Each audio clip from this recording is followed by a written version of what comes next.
Atúncar.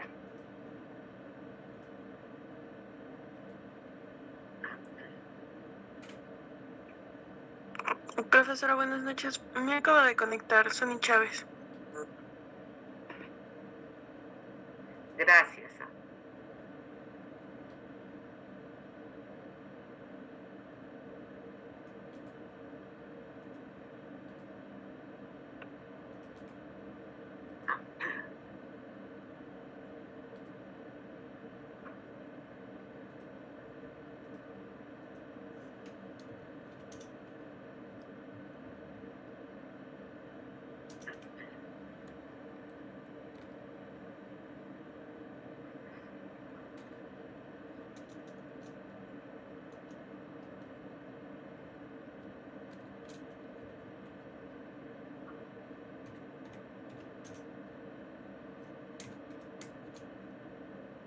A ver, antes de continuar la clase, ¿alguien quiere comentar algo? ¿Alguna duda de lo que hemos hablado? Buenas noches, profesora, ¿cómo está? ¿Cómo se encuentra? Natalia, dime. No, profesora, más que nada no tengo ninguna duda porque, bueno, en la última clase hicimos un recordáis sobre el tema del programa de control de documentos, ¿no? Pero antes también nos había consultado, bueno, nos había realizado las preguntas sobre las funciones que cumple el comité evaluador, ¿no? De documentos, de cuáles son sus funciones, ¿no? Principales, de cómo están compuestos, ¿no? El comité evaluador y de qué manera, ¿no? Participan y contribuyen con la elaboración del PCDA, ¿no? Que es el programa. Más que nada esto estuvo comentando. Gracias. Gracias.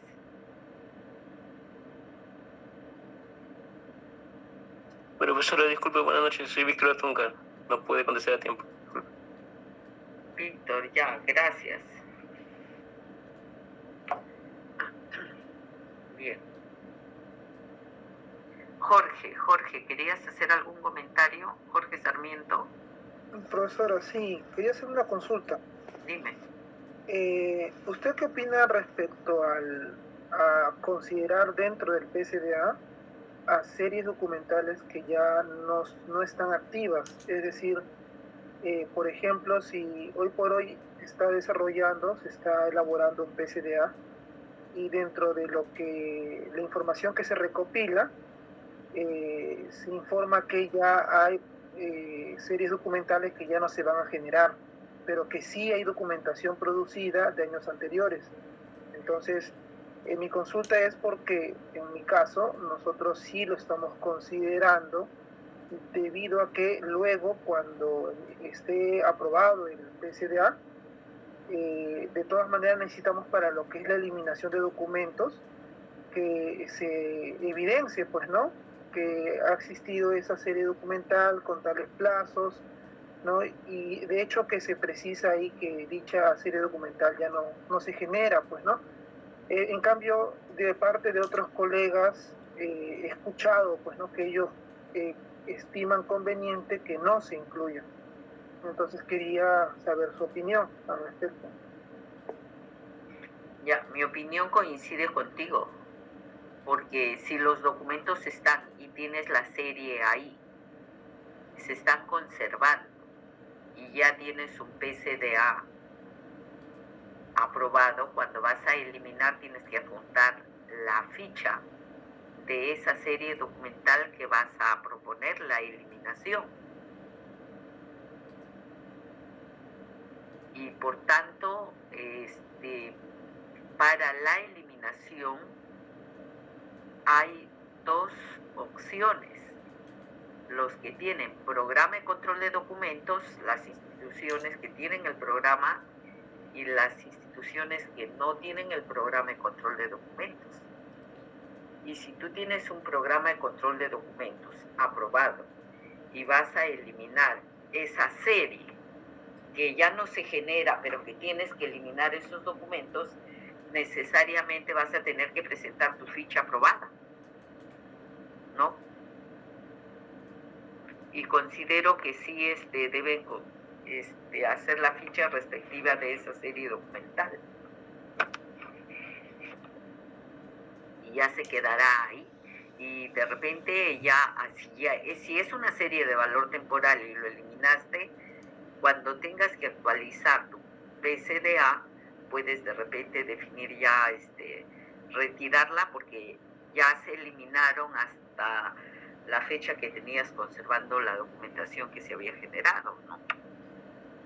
Pero si tienes documentos para eliminar y estés elaborando tu PCDA y están ahí esas series, pienso que sí debes considerarlas. Es mi opinión. Muchas gracias, profesora. Ya está, listo, gracias. Bien, vamos a Javier. Profesora, buenas noches. Parodi, has levantado la mano. Profesora, sí, tenía una pequeña consulta y tarda mucho tiempo. Yo tengo una duda. Digamos que una entidad quiere hacer eliminación. Ya. Correcto. Pero lo que quieren eliminar no tiene ningún tipo de descripción, ningún registro, nada de nada. ¿Se puede eliminar? Pero ¿cómo vas a eliminar algo que no tiene ni descripción ni registro? Si de repente no están organizados, no están inventariados, a eso te refieres. Ajá. No está organizado, no está inventariado. No están organizados, no están inventariados. Perfecto. Uno, que para eliminar documentos, el Archivo General de la Nación te va a pedir que tengas series que vas a eliminar documentos, porque no vas a enviar un listado. Tendrás que darle mínimo una organización que permita a la Comisión Técnica de Archivos saber qué estás evaluando, qué estás proponiendo eliminar, inclusive al supervisor, eso del AGN, e internamente a tu comité evaluador de documentos. ¿Qué le vas a decir? Vamos a eliminar documentos que no están inventariados, que no están organizados. Ningún comité evaluador de documentos te va a aceptar tu propuesta. Y para eliminar documentos tendrán que saber qué documentos, de qué serie, de qué unidad de organización pertenecen. No puedes eliminar documentos, y por lo menos cuando yo he tenido oportunidad de dar capacitaciones sobre eliminación, lo primero que digo es que la documentación tiene que estar identificada, organizada. Si no está organizada, corren el riesgo de eliminar de repente documentos de mucha valía que pueden estar mezclados ahí con esa documentación, entre comillas, que ya no es necesaria. Tengan cuidado. Para eliminar documentos hay que saber qué vas a eliminar. O sea, digamos, obligatoriamente tiene que estar organizado. Tienes que darle algún tipo de orden, tanto para ustedes como institución, que tengan la certeza de que no están eliminando documentos que de repente después vayan a tener la necesidad de ser consultados, o de repente tengan información valiosa. Imposible que puedan eliminar documentos si no saben de qué se trata. Como responsables de archivo, yo les sugiero que tienen que hacer un trabajo previo. Me ayuda bastante con su respuesta, profesora, gracias. Hay bastante trabajo, sí, pero es mejor estar seguro de lo que vas a eliminar que de pronto proponer documentos que no sabes realmente de qué se trata. Eso sería, y te voy a decir un término, irresponsable de las personas que de pronto se arriesguen a proponer una eliminación de documentos no organizados. Espero haberte apoyado. Sí, profesora, bastante.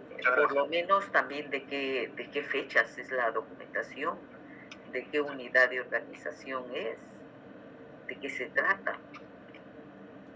Tienen que hacer un trabajito ahí. ¿Ya? Gracias, profesora. Listo. Profesora, disculpe, con respecto a ese tema, por eso es importante, ¿no?, consultar al comité evaluador de documentos, ¿no?, para que ellos también certifiquen si se está realizando bien un control, ¿no?, y si se está identificando bien sobre el tema de la documentación o las series. Ya, cuando van a eliminar ustedes documentos, si tienen el programa de control ya cada serie con su ficha, es fácil, porque ¿de qué series van a eliminar? Ustedes tienen la ficha de cada serie. El AGN les pide que envíen copia de esa ficha, cuya serie van a eliminar. Entonces ahí ya no hay problema porque esas fichas ya están suscritas por el comité evaluador. Pero si no tienen programa de control de documentos, el PCDA, necesariamente el comité evaluador va a realizar una sesión para evaluar los documentos que están proponiendo eliminar. ¿Y quién propone la eliminación? ¿Quién realiza el trabajo de eliminación? Es el personal de archivo central. No piensen ustedes que lo va a hacer el comité evaluador. Al comité evaluador ya le llevan la propuesta, le llevan los inventarios de documentos a eliminar ya elaborados, le llevan las muestras documentales. Ustedes van a presentarse ante el comité evaluador de documentos con un expediente, con una propuesta que se va a ir al AGN solicitando la autorización para la eliminación. Y no le van a presentar, pues mira, acá vamos a eliminar estos documentos, hemos extraído estas muestras. ¿De qué área es? No, están desorganizadas, no las hemos podido ubicar bien. ¿De qué año son? La verdad tampoco tenemos fechas. Oye, con toda certeza yo presumo que el comité evaluador les va a decir, primero trabajen bien eso y después nos traen los inventarios de los documentos que van a eliminar, las series, etcétera, etcétera. Así que sí es importante que conozcan ello. Bien.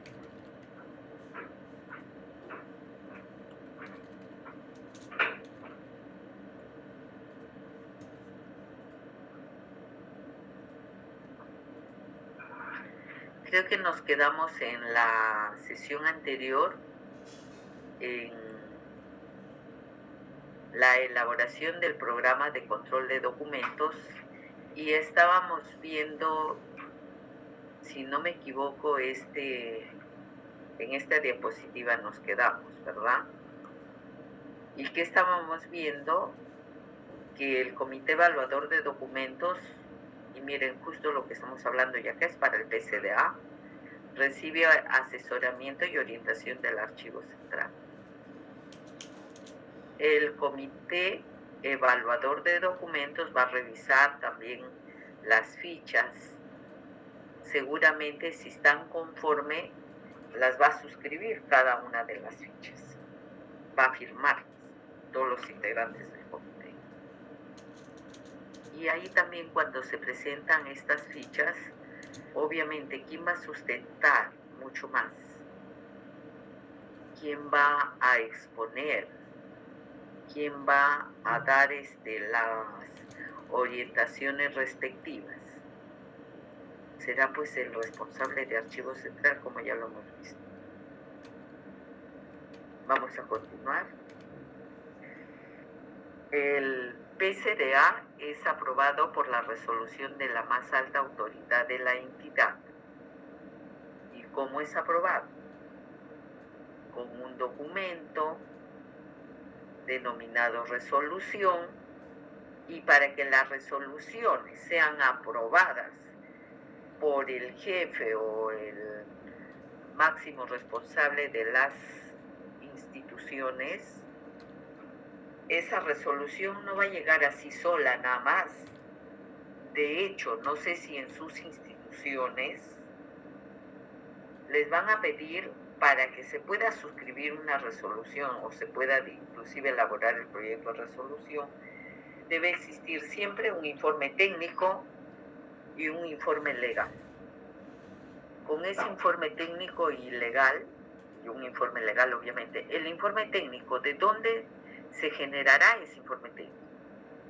Seguramente desde la unidad de archivos central, técnicamente hablando, es el que maneja el sistema institucional de archivos. Entonces se elaborará un informe técnico y lo derivará a asesoría jurídica para que esa gerencia o esa oficina emita un informe legal, y con esos dos documentos que van a ser el sustento de esta aprobación del PCDA, además de cada una de las fichas, se va a emitir la resolución respectiva. Esta resolución se envía un ejemplar al Archivo General de la Nación o al Archivo Regional, de ser el caso. Y acá les voy a comentar algo. Antes de la resolución 214, que aprueba la Directiva 12 de valoración del año 2019, había otra norma que daba los lineamientos también para elaborar el programa de control de documentos en ese entonces, porque ahora se le ha agregado la letra A nada más. Antes era PCD, ahora es PCDA desde el 2019. Y antes de que este PCD sea aprobado, se enviaba en proyecto, se enviaba al AGN para que ellos lo revisen. Y no es que ellos lo aprobaban, sino ellos daban una opinión que estaba bien elaborado, o de repente te decían que lo corrijan. Pero con esta última directiva del 2019 ya no es necesario que se envíe para revisión al AGN, ya ustedes lo elaboran. Previamente pueden solicitar al Archivo General de la Nación de repente alguna asesoría o una consulta sobre alguna duda que pudieran tener antes de que aprueben su PCDA. Esta directiva se emitió en el 2019 y daban un plazo de un año para que se elaboren los programas de control de documentos. Y siendo que la directiva se generó el 6 de noviembre del 2019, dando plazo de un año, ahí hablamos el plazo de vigencia, por ejemplo, de la obligación que se tenía para elaborar este programa de control de documentos, vencía el 6 de noviembre del 2020. Pero muchas instituciones tampoco han cumplido. ¿Y qué nos dice esta directiva? Que las instituciones que tienen su PCD, o sea, antes de que se emite esta norma en el 2019, mantienen su vigencia, ¿no? Y los que se encontraban en proceso debían adecuarse a los lineamientos actuales. Eso es lo que dice la norma.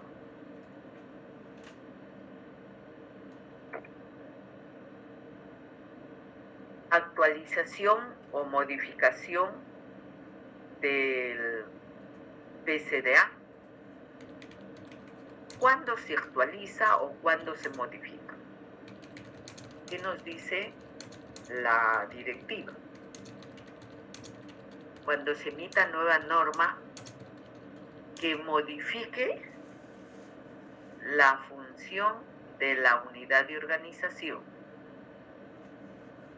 Ustedes saben que todas las instituciones hemos hablado que tienen una estructura orgánica, que tienen un organigrama y que tienen un reglamento de organización y funciones, donde se establecen cada una de las unidades de organización, y si tenemos una unidad de organización que le han asignado determinadas funciones y como resultado de ello se ha elaborado el PCDA, pero luego transcurre el tiempo y de repente modifican las funciones que tenía esa unidad de organización.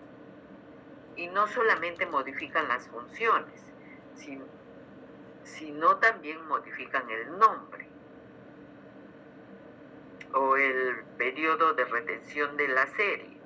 Entonces, amerita que modifiquen obviamente y modificarán en el extremo las fichas que sean necesarias porque han habido justamente estos cambios de norma, de nombre de la unidad de organización y de las propias funciones. Ejemplo, si antes de repente se llamaba una unidad de organización una sugerencia de personal, por decirle sugerencia personal,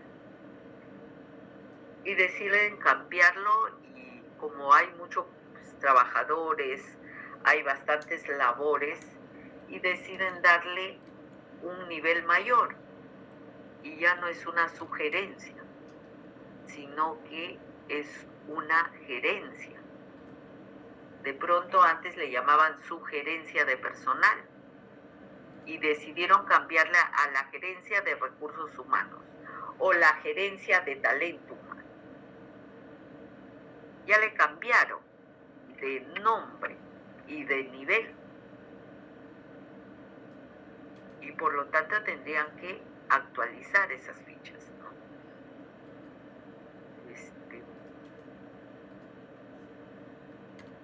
Otro ejemplo puede ser, o sea, en el caso que hemos dado, del nombre de la unidad de organización. Y si se ha generado una nueva norma donde se establece un valor en tiempo de conservación, de repente mayor conservación a series documentales o menor conservación. Miren qué pasa si ahorita voy a poner un ejemplo de las auditorías que realizan las sociedades auditoras. Y ustedes mismos han tenido oportunidad de escuchar a un grupo que en una institución han considerado que son de valor temporal. ¿Qué pasa si Contraloría General de la República dice los exámenes de las sociedades auditoras o de los órganos de control, esas auditorías como se les conoce o podemos denominar a las series, se deben conservar por siempre? No los 10 años que nos dice la norma, sino que se deben conservar asignándoles un valor permanente. Para aquellas instituciones que de repente les dieron un valor temporal, tendrán que modificar en ese extremo el periodo de retención de la serie. Entonces necesita que se modifique, ¿sí?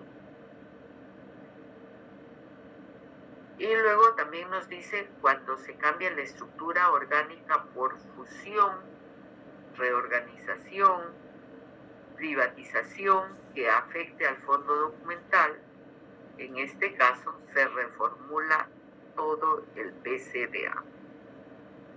Claro, si hay una fusión de dos instituciones, van a tener muchas más series, van a tener muchas unidades de organización y por lo tanto se reformularía todo el PCDA porque realmente han habido cambios de la estructura orgánica, no solamente de una unidad de organización como estamos viendo en el punto 1, ¿no?, de toda la estructura orgánica. Entonces es necesario que se modifique la totalidad. No sé si tienen alguna pregunta, alguna duda.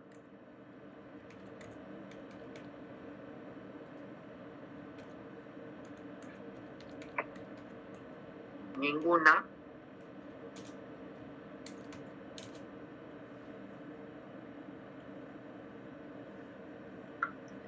Continuamos. ¿Sí se ven el PPT o tenemos problemas? Sí se ve, profe. Perfecto. Entonces, ¿para qué se realiza un PCDA? Miren, el nombre dice Programa de Control de Documentos Archivísticos. Obviamente porque facilita el manejo de toda la documentación, porque vamos a saber qué series de toda la institución tienen valor temporal, qué series tienen valor permanente, qué series se van a eliminar a los 5 años, a los 10 años, a los 15 años, qué series nunca se van a eliminar. ¿Se puede también racionalizar la producción documental? Claro que sí.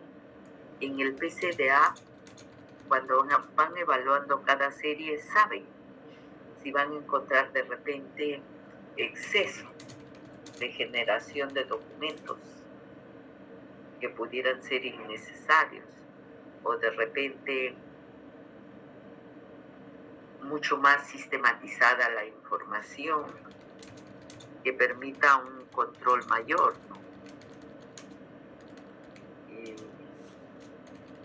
Y esto de garantizar la conservación de documentos de mayor importancia es lo prioritario.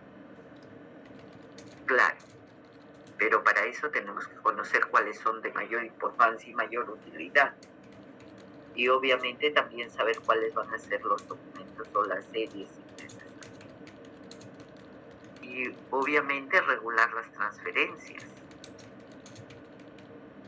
Porque en las fichas está el tiempo de retención que va a tener cada serie, tanto en el archivo de gestión, en ese nivel de archivo de gestión, como en el archivo central. Y por lo tanto van a poder controlar también las transferencias de manera más adecuada.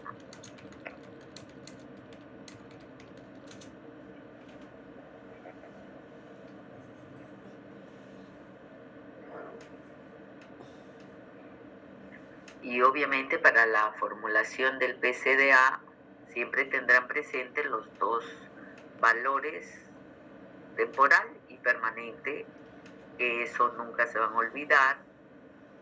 Tendrán presente las normas legales que regulan la generación de esas series y criterios de valoración que hemos visto durante las clases.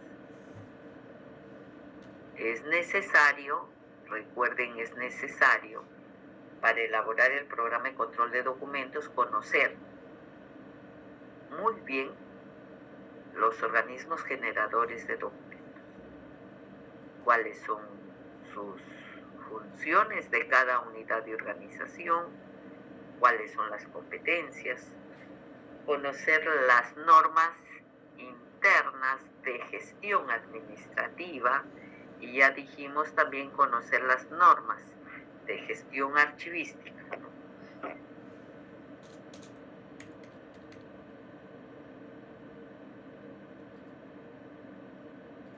Y acá esto, siempre, vean los criterios técnicos, nivel de procedencia, de contenido del documento, las características, las fechas, el contexto, la utilidad, qué normas regulan tanto a nivel generales como más internas. Y para que establezcan el periodo de retención en un archivo de gestión, es necesario que sepan cuánto tiempo se debe mantener en ese archivo y por qué. De repente, Profesora, disculpe que le interrumpa, sigue la misma PPT en la anterior. Ahora ahí sí, ahora ya. sí, profesora, muchas gracias. Acá estamos casi un poco ya esquematizando más los criterios y también las normas. Yo les decía que siempre es importante que vean sus normas internas, que lo conozcan. Y para definir el periodo de retención en un archivo de gestión, deben saber cuán útil es una serie en el archivo de gestión y por qué tiempo. Si de repente ustedes pueden pensar de que se ha generado mucha documentación en una unidad de organización y que no es necesario un plazo mayor, pueden darle 1 año o 2 años en un archivo de gestión. Eso dependerá de la necesidad de la utilidad. Nada más. Y colorín colorado, hemos acabado la teoría del PCDA. ¿Alguna pregunta?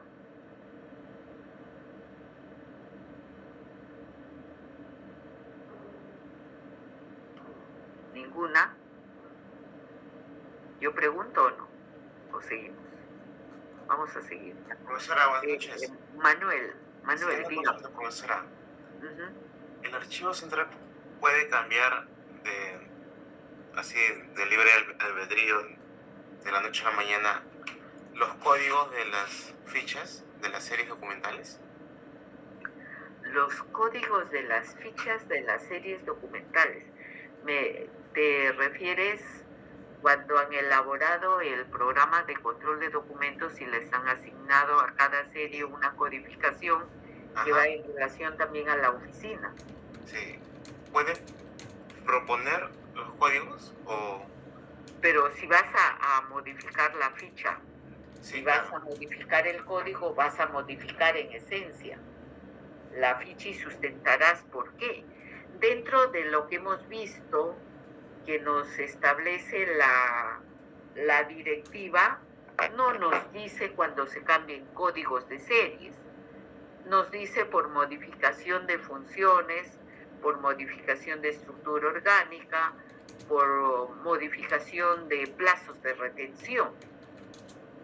No tenemos la alternativa de cambios de códigos, pero sí, a ver, en archivos también, aparte de la norma, tenemos que ser bastante objetivos, ¿no? Si tienen necesidad de cambiar, tendrías que sustentar por qué van a cambiarlo. Van a implementar un nuevo sistema informático, se han dado cuenta que los códigos que les asignaron no eran los más adecuados, habría que sustentar por qué se va a cambiar. Pero, o sea, sí se puede hacer eso, el archivo central sí puede hacer eso. Yo pienso que sí, si tienen necesidad de modificar por otro motivo y que sea entendible, que sea racionalmente aceptado, que me convenzan, por ejemplo, yo diría sí, hay que modificarlo. Modifican las fichas y también se generará una nueva resolución, dejando sin efecto la codificación de las series que tenía cada una y decidiendo darles una nueva codificación. Y no es que lo va a modificar el archivo porque se le ocurre, ya lo modificamos y nadie se entera, ni está formalmente con conocimiento de la institución. Porque si ese PCDA ha sido aprobado con una resolución, cualquier modificación también tendrá que darse con una nueva resolución. Ok, profesora, gracias. Sí, gracias. Listo.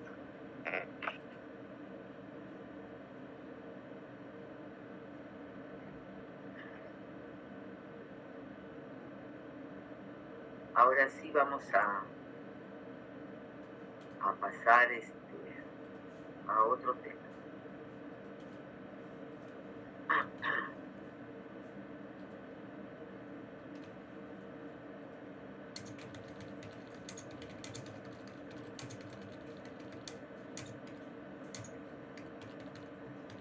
Hemos visto la teoría y ahora vamos a ver el llenado de las fichas, ¿no? Que dicho sea de paso, el día sábado vamos a estar compartiendo con ustedes esta visita y esta ficha que vamos a presentar. Yo les pediría a cada uno de ustedes que lleve por lo menos unas 3 fichas, ¿no?, en blanco, para que cuando estemos haciendo la práctica, además que esa práctica va a tener una nota definitivamente, ¿no? Y podamos dejarle a la dirección de archivo intermedio, o de repente después lo arreglamos bien y le presentamos unas fichas bien estructuradas, ¿no? A ver.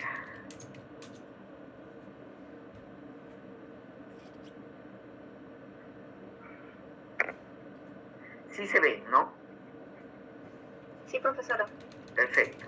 Ahora vamos a ver, recuerden en la clase que precisamos en las diapositivas anteriores, lo que hemos dejado de presentar, que el PCDA tiene 2 componentes: la ficha técnica de series documentales y la tabla de retención de documentos. Ahora vamos a ver la ficha técnica de series documentales.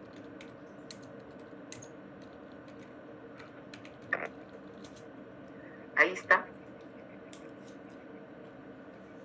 ¿Y qué es la ficha técnica? Nos dice que es un formato utilizado para describir las series documentales que se conservan en una unidad de organización, se registran sus valores y periodos de retención.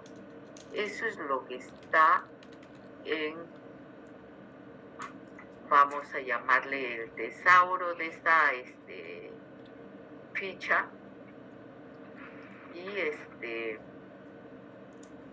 el concepto que tenemos, ¿no?, que podemos también denominarlo como glosario de términos.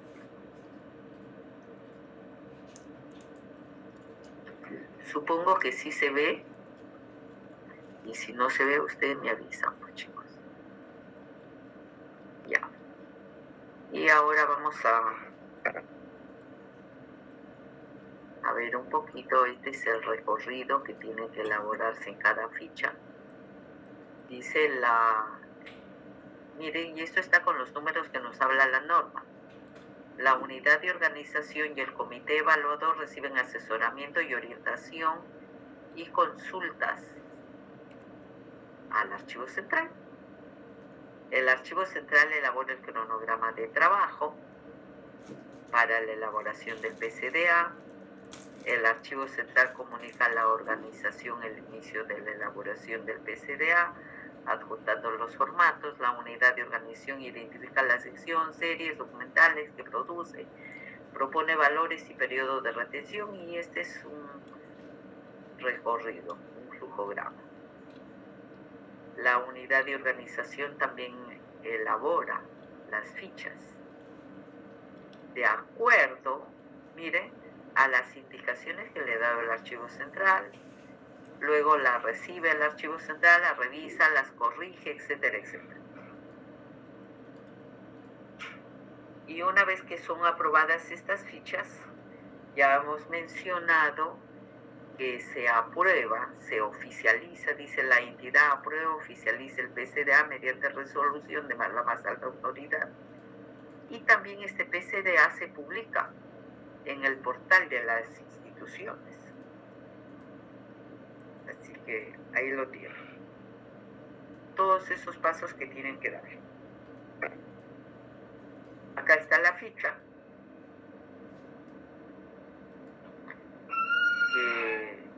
Esta es la ficha que yo les pido que lleven. Creo que unos 3 ejemplares pudieran llevar.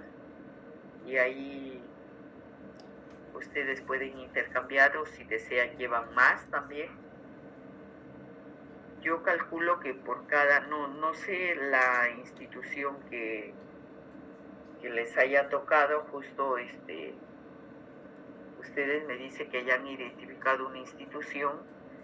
Yo he pedido que me envíen el organigrama que tengan, y creo que ya ustedes tienen divididas las secciones. No sé cuántas series tenga cada sección, no sé si ya han identificado las series que tiene cada sección. Pónganse, si ustedes en promedio son 3 o 4 alumnos por grupo, cada quien que lleve 3 fichas.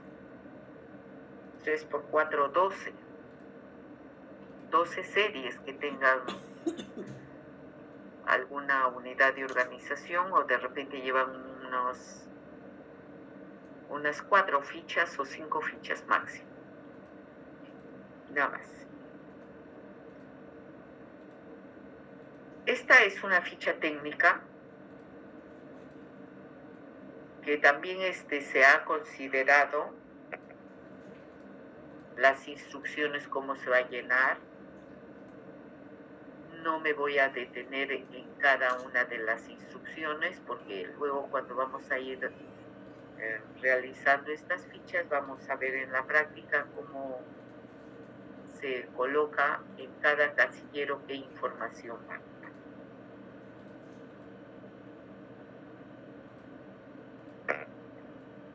Eso es lo que ya mencionamos.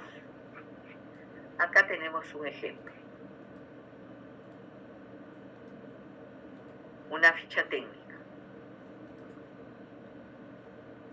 Y que ustedes también ya lo conocen. En datos generales, el numeral 1 nos habla que hay que colocar la región, obviamente la región Lima. Acá no he considerado nombre de entidad porque es una serie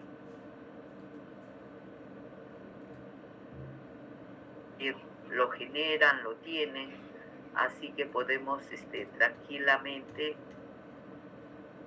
poner el nombre de sus instituciones que ustedes vienen laborando, ¿ya? Entonces, de cada quien pueden colocarlo, ¿no? La unidad de organización, oficina de Secretaría General. Esa es la denominación de esta unidad de organización. Documento de gestión. ¿A qué se refiere con documento de gestión en el numeral 1.4? ¿Qué documento es el que regula el funcionamiento interno de sus instituciones? El reglamento de organización y funciones, ahí deben ponerlo. Si lo tienen, puede ser una resolución, puede ser un decreto. Eso dependerá de cada una de las instituciones. Creo que alguien de ustedes trabaja en Contraloría General de la República, ¿verdad?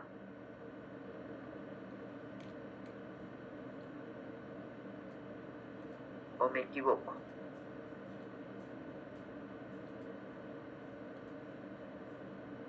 ¿Nadie? ¿O es en otro grupo? ¿Quién trabaja? ¿Aguirre? ¿Marde? Sí, profesora. Marde, muy bien. En Contraloría General de la República, ¿con qué documento regulan el funcionamiento de la propia Contraloría? administrativamente hablando.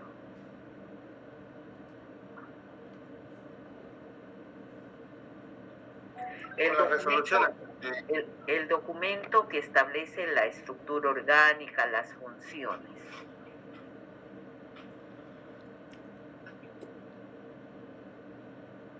Con el ROF, profesora. Con el reglamento de organización y funciones. Y ese reglamento de organización y funciones está aprobado seguramente con una resolución de Contraloría, profesora. Resolución de Contraloría. Ahí, por ejemplo, en el caso de Contraloría tendrían que colocar resolución de Contraloría número tanto, de que el número y año, ¿no? Las siglas. Supongo que está CG, Contraloría General. Sí, profesora, CG. Ahí está. Gracias, Marco. Entonces tenemos ahí en el numeral 1.4 que dice documento de gestión. En el instructivo nos habla que se debe detallar el reglamento o la directiva que aprueba la estructura orgánica y las funciones de la entidad. Acá. Si estamos hablando, por ejemplo, del Archivo General de la Nación, es, si no me equivoco, con un decreto, ¿no? Entonces, dependiendo de cada institución, ahí colocarán el documento que aprueba su estructura orgánica y sus funciones. Entonces acá en el numeral 1 no hay ningún problema, región, entidad, unidad y organización, que eso está consignado justamente en el reglamento de organización. En el numeral 2, que hablamos de identificación de la sección y serie documental. ¿Qué sección? Acá ya no vamos a consignar, por ejemplo, oficina y secretaría general. Oficina y Secretaría General es la denominación de la unidad de organización. En sección ya vamos a consignar solamente sección Secretaría General. Ya no nos preocupa si es una oficina, una dirección, con nivel de gerencia de repente, o como una unidad. Solamente vamos a ver la sección Secretaría General. Imagínense que en otra ficha tengamos por acá la gerencia de administración financiera, por decir, ¿no? O administración y finanzas, que sea. Unidad de organización, gerencia de administración y finanzas. En sección ya no vamos a poner la sección gerencia de administración y finanzas. Solamente colocaremos sección administración y finanzas. Si se quiere, ustedes en el numeral 1.3 consignan la denominación que tiene la unidad de organización que están elaborando las fichas. Pero ya en la sección es un término archivístico nada más. Recuerden que tenemos fondo, sección y series. No. Entonces, en sección ya no nos preocupemos si es gerencia, si es sugerencia, si es dirección. No. ¿Nos hemos entendido, por favor? ¿Alguna duda? Bien, no hay ninguna duda. Entonces pasamos al numeral 3 que nos dice descripción documental. A ver, Stuart, creo que estás. Quería hacerle una consulta. En el caso de que son unidades y subunidades, ¿podría desarrollar un ejemplo en el caso de consignar el nombre de la unidad y el nombre de la sección? Por ejemplo, que administración, ¿no? Que es una unidad que siempre tiene otras subunidades de apoyo, ¿no? ¿Cuál sería la definición? Por eso te digo, si es la unidad de administración y finanzas, ya no le quitas en donde nos dice unidad de organización, que está en el organigrama, seguramente dice unidad de administración y finanzas. Pero cuando vas ya a la sección archivísticamente, consignas solo administración y finanzas. Y en el supuesto que quieras las subunidades de administración, que lo quieran considerar como una sección también, me imagino que tú vas por el ejemplo de administración y finanzas, tiene una subunidad que puede ser personal o recursos humanos. ¿Verdad? Exacto, sí. Ajá, por ese lado iba mi consulta. Perfecto. Entonces, si recursos humanos tiene cantidad de documentos, puedes considerarlo como denominación de la unidad de organización, consignarás subunidad de recursos humanos porque asiste en tu estructura orgánica. Y como sección será solamente recursos humanos. Ya no nos preocupemos si es unidad, si es subunidad, o como les decía, si tiene otra denominación dentro de la estructura orgánica. Y si tienes otra subunidad, de repente de logística, y consideras que por el volumen documental debes tener una sección de logística, dentro de la denominación de la oficina o de la unidad de organización, colocarás subunidad de logística. Y en tu sección colocarás solamente logística. Sección logística. Okay. Entonces, ese procedimiento que usted me está indicando sí está permitido, ¿no? Porque tenía entendido, por lo que había podido verificar, era que, por ejemplo, la administración como oficina orgánica, ¿no? Como estructura orgánica está identificado como unidad de administración y finanzas, ¿no? Y la sección eran las secciones que pertenecían a esta oficina de administración, ¿no? Puede haber logística, abastecimiento, recursos humanos.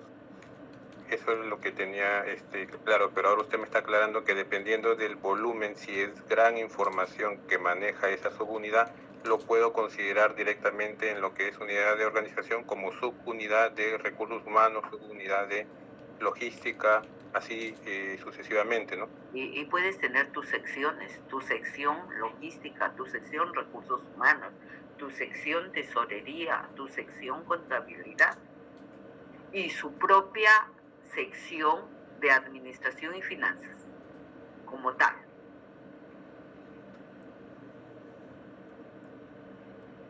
Me dejo entender, son niveles jerárquicos. Sí, profesora. Gracias. Bien. Pascual, ¿deseas preguntar algo? Sí, profesora. Bien. Continuando quizás con este caso, una unidad una unidad de administración varía.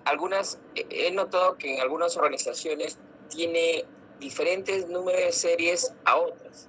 ¿Podría ser por el criterio que usted ha mencionado? Diferentes series que otras.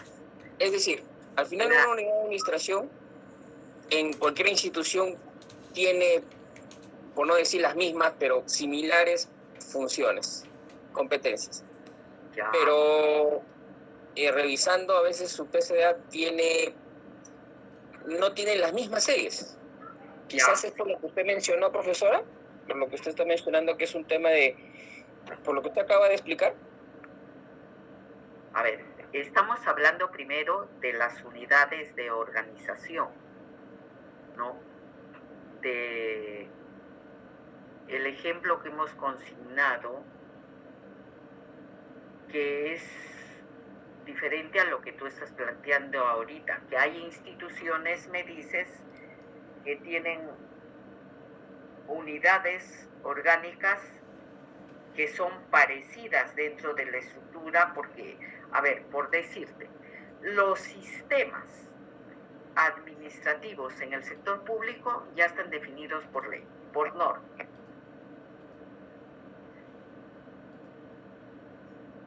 De repente el sistema de recursos humanos, por ejemplo, en una institución le pueden denominar como unidad de organización, le pueden denominar dirección de personal.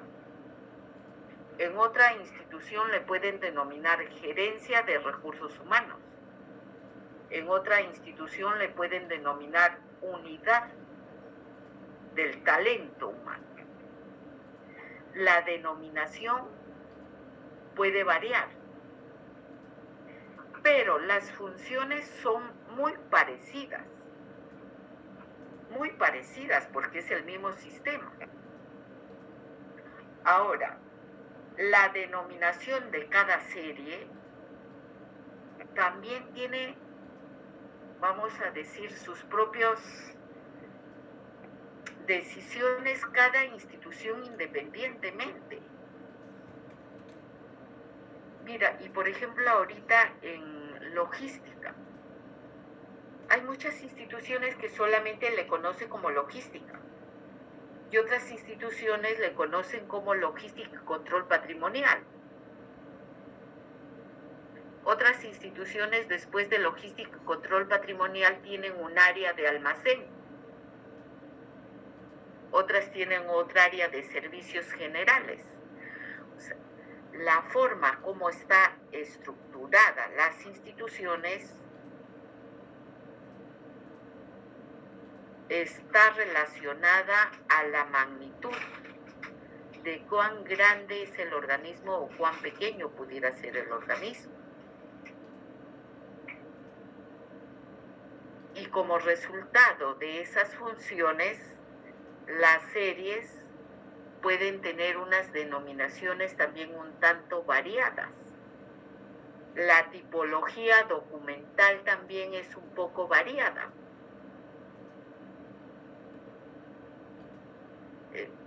Y les pongo como ejemplo en una institución en algún momento,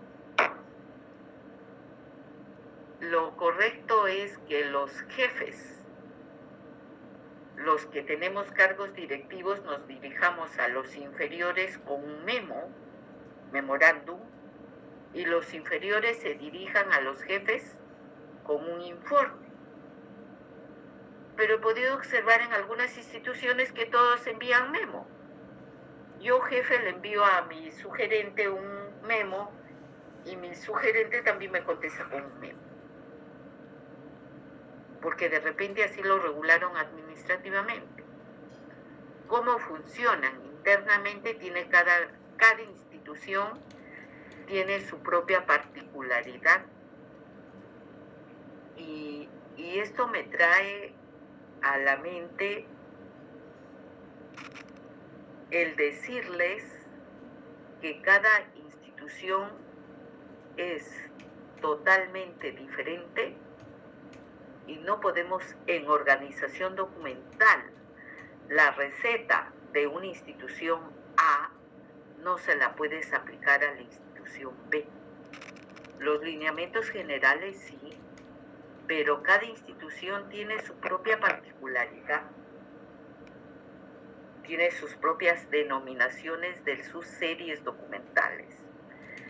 De repente vamos a encontrar que los legajos, por ejemplo, de personal, que son típicos como serie, legajos de personal. En algunas instituciones sabemos que es un legajo, pero le conoce como expediente de personal. En otras instituciones le llaman carpeta de personal. La denominación de la serie va variando. Y vamos a encontrar así en muchas instituciones, que cuando ya interiorizas, valorizas y te identificas con las series, vas a saber que estás frente a una función que tal cual la tiene una institución A, lo puede tener la institución B. Pero en A lo conocen de alguna manera, en B de otra manera. En A tienen formatos estandarizados, en B todavía no tienen formatos estandarizados, por ejemplo.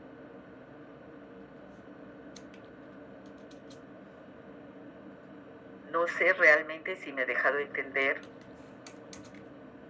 Gracias, profesora. Sí, gracias, profesora. Bien. Entonces vamos continuando. Les decía que en descripción documental se tiene que definir la serie documental que tenemos. ¿Cómo brindas, cómo denominas a la serie documental también?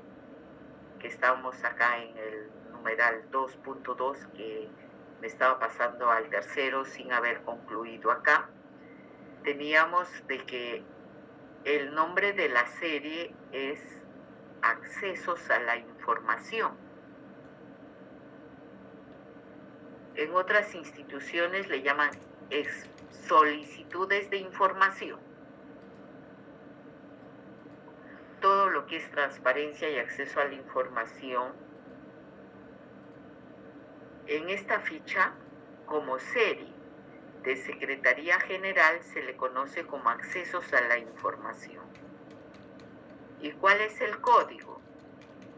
Para este caso, se ha considerado la primera sílaba de Secretaría y la primera sílaba de General, CG05, seguramente que hay 4 series anteriores a esta.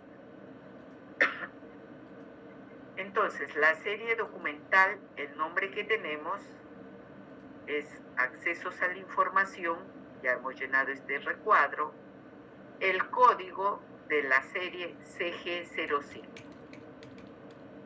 Y ahora sí pasamos a la definición de la serie. Accesos a la información, ¿qué significa? ¿Cómo puedes definir eso? Brindar la información solicitada. ¿Quién solicita? Son los administrados, ¿no? En el numeral 3.2 nos piden cuáles son los tipos documentales que integra esta serie de accesos a la información. Ahí debemos conocer qué tipos documentales tienes. El formato de solicitud, el recibo por derecho de pago, el informe que hace el poseedor de la documentación, administrativamente hablando, la constancia de entrega de la documentación que está solicitando. Todos estos documentos forman cada expediente de acceso a la información. La información que pide Juan, la información que pide Pedro, la información que pide María, etc. Todos estos accesos a la información formarán la serie documental con esa denominación. Y Juan, el pedido de información que ha realizado Juan, tiene estos tipos documentales, 5 tipos documentales. A ver, acá hay Stuart quiere hacer uso de la palabra. Sí, profesora, una consulta. Hablando específicamente de esa serie, acceso a la información, en lo que menciona ahí los tipos documentales, informes, constancias de entrega, al tener ya más de un tipo documental, esta serie estaría conformado es una unidad documental compuesta, ¿no? Sí. Y dígame, ¿hasta qué punto del nivel de detalle se debe describir los tipos documentales que se pueden identificar en este proceso, ¿no? de esta serie? Porque he visto que hay en otros cuadros, en otras tablas de retención, otras fichas, que ponen a veces muy genérico, ¿no? Informes, etcétera, ¿no? O informes, entre otros, y no especifican con exactitud los documentos que podemos encontrar. ¿Eso no es válido? ¿Eso no afecta o no, de alguna manera podría generalizarse que no permita identificar cuáles son los documentos que debemos encontrar en determinadas series? Mira, si me pides mi opinión, yo diría, si puedes precisar qué documentos conforman o integran la serie, bingo, en buena hora, un buen trabajo. Porque de lo contrario, ¿qué dirías? Un documento principal y el resto y otros. ¿Y cuáles son esos otros? ¿No? Cuando envías, por ejemplo, que vas a eliminar estos documentos, esta serie, al Archivo General de la Nación y envías la muestra representativa y precisas qué documentos integra, en la muestra representativa van a verificar esto también. Ahora si dices y otros documentos, o de repente en este campo que te pide tipos documentales que la integran y tú pones varios tipos documentales, por ejemplo, no me estás dando información concreta. Claro, eso es mi pregunta, ¿no? Porque Entonces, he visto, ¿no?, que lo han detallado de esa manera en algunos PCDA, y eso definitivamente pues no permite identificar, como usted menciona, ¿no? Cuando uno hace la verificación de la transferencia y revisa la serie y revisa los documentos que son remitidos, al poner ese campo como otros o varios, o sea, no hay un margen de qué documento voy a encontrar o qué documento sí realmente va a pertenecer o no pertenece como parte de este proceso.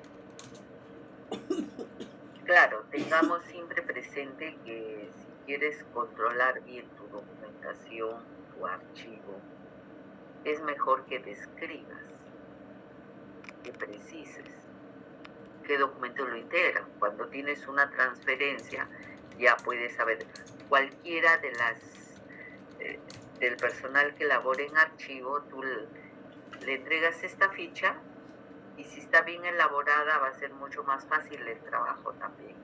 No solamente para las transferencias, también para la eliminación, para el control propiamente de tu documentación. Profesora, ahí el nivel de detalle, de precisión, generalmente lo tendría que, brindar la unidad responsable del proceso, ¿no? Que tiene identificado los documentos de entrada y los documentos de salida que se generan, ¿no?, a raíz de este pedido. Claro, pero tú como responsable de archivos, si no te lo dan, tú pides un ejemplar y vas a verificar. Y de repente faltan tipos y hay que agregarlo. Recuerden que el personal de archivos centrales es el que revisa. Tenga presente ello. Ok, profesora, gracias. Listo. Bien. Pasamos al numeral 3.3, frecuencias de servicio. Nos dicen alta, media, baja, nula. Acá se ha considerado alta. Esta serie de accesos a la información es alta. Siempre los usuarios están pidiendo constantemente información y hay que darles, hay que facilitarles. ¿Y por qué tenemos que facilitarles? Miren en el numeral 3.4.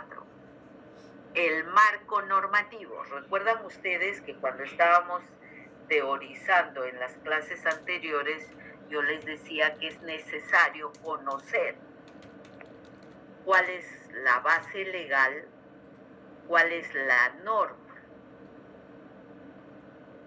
que nosotros tenemos para generar estos documentos. En este caso, tenemos en primer lugar la Constitución Política del Perú, el artículo 2, numeral 5. ¿Qué nos dice esa norma?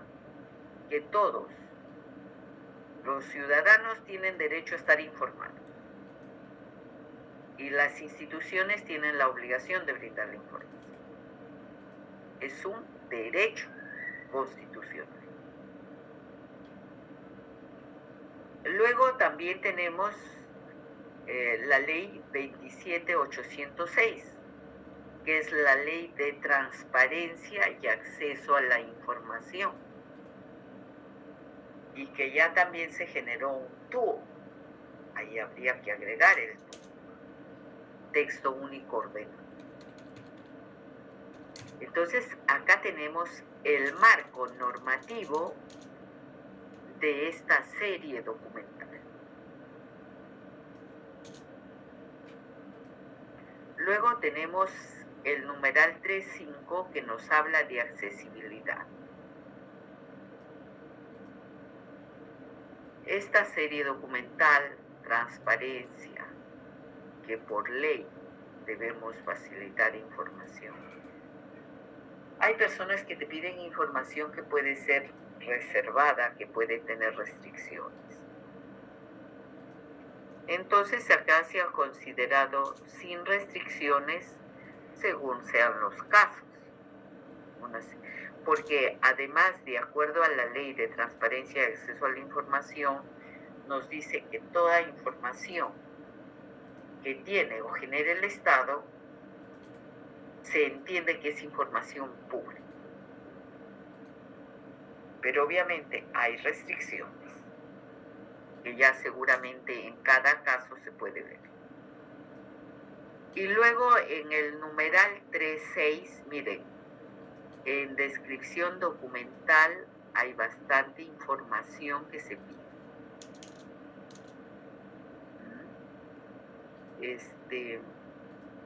Aparte de la accesibilidad, nos piden las características físicas del documento.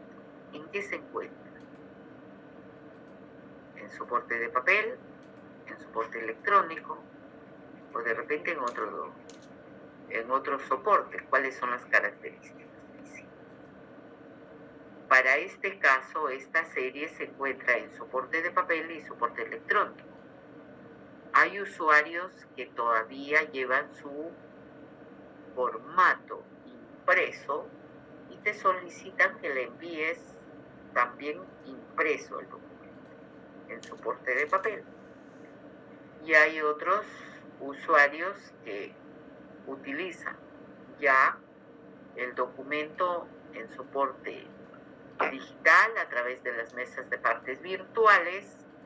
Electrónicamente en las instituciones ese pedido sigue todo un flujo y también se le envía ese documento ya utilizando las herramientas informáticas electrónicas. Y por ese motivo en esta serie se ha considerado estas características. Terminamos ahí con todo lo que es la definición de la serie, la descripción, los tipos, frecuencia de servicio, marco normativo, accesibilidad y características del documento. Miren, es un tema laborioso realmente, que requiere tiempo, pero hay que hacerlo. Ahora pasamos al numeral 4, reglas de control y retención. ¿Qué tenemos acá? En el numeral 4.1, el valor de la serie Ya hemos mencionado, si es temporal se considera T. En este caso es una serie temporal. ¿Cuánto tiempo debe permanecer esta serie en el archivo de gestión? 1 año. Y no debe permanecer más tiempo. Yo ahorita estoy como responsable también de transparencia y acceso a la información, de todos los casos. Luego de 1 año se transfiere al archivo central. En el archivo central, 1 año más. Final, en suma tenemos 2 años. ¿Implica que a los 2 años podemos eliminar estos documentos? Sí.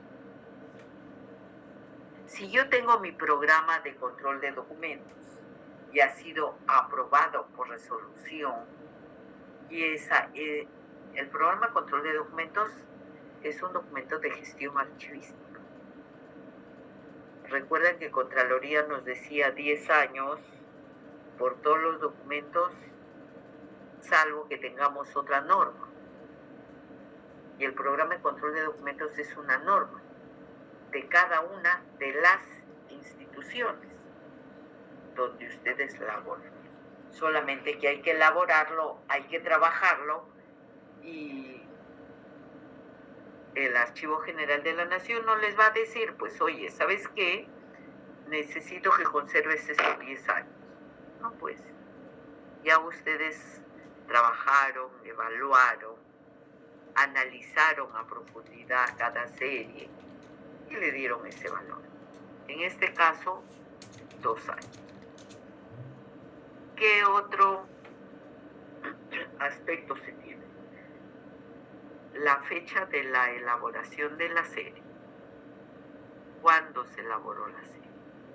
En este ejemplo hemos considerado el 18 de junio del 2020. Numeral 5.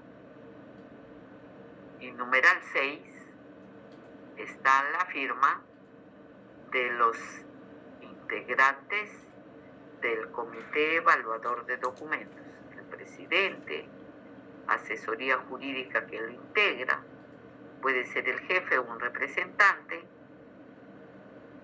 el funcionario de la documentación que se está evaluando, en este caso será Secretaría General quien va a suscribir. Y si Secretaría General es el presidente del comité, también firmará como presidente y firmará como funcionario responsable de la serie. Y luego el jefe del archivo central. Los 4 deben suscribir esta serie documental. ¿Alguna pregunta? Ninguna. Pasamos.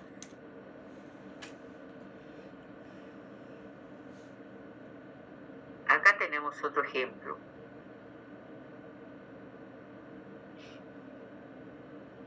Los mismos datos, región Lima, esto no nos vamos a detener, la unidad de organización Viceministerio de Comercio Exterior, el documento que aprueba su reglamento de organización, sección Viceministerio, ¿no?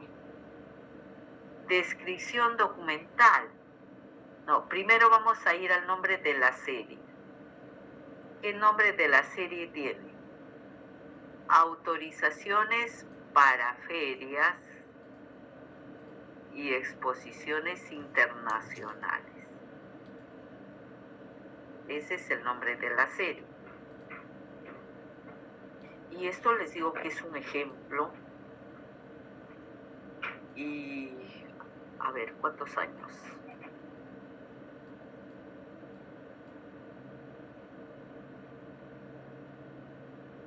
¿3 años? Si no me equivoco, 3 años.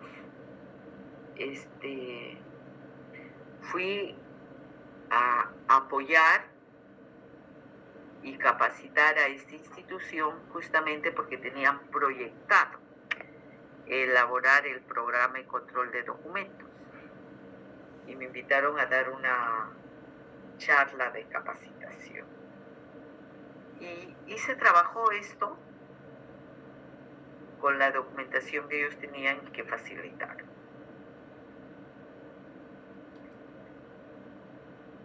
El nombre de la serie ya lo tienen, el código. El código, cuando se codifica las series, se codifica de todas las unidades de organización, empezando por la unidad de organización de mayor nivel y van descendiendo.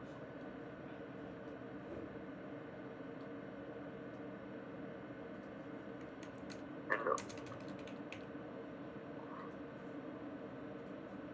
Miren, esta serie, por ejemplo, tiene valor permanente.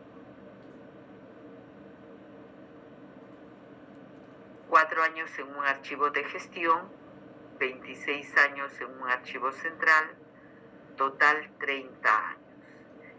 ¿Qué tipos documentales integra? Formato de solicitud, recibo de pago, informe técnico, fichas de control, informe legal, compromisos y resolución del viceministerio. ¿Cuál es la frecuencia del servicio medio? ¿Cuál es el marco normativo de esta serie? Acá tenemos el Decreto Ley 21700, norma de incentivo y control de ferias y exposiciones internacionales del país. Su reglamento, el Decreto Supremo 006 del año 77 y sus modificatorias, y también se consideró la Ley 27444, que es la Ley del Procedimiento Administrativo General. Accesibilidad con restricciones, también documento en soporte de papel y electrónico, y el Comité Evaluador de Documentos. Nos quedamos acá y el viernes continuamos, ¿sí?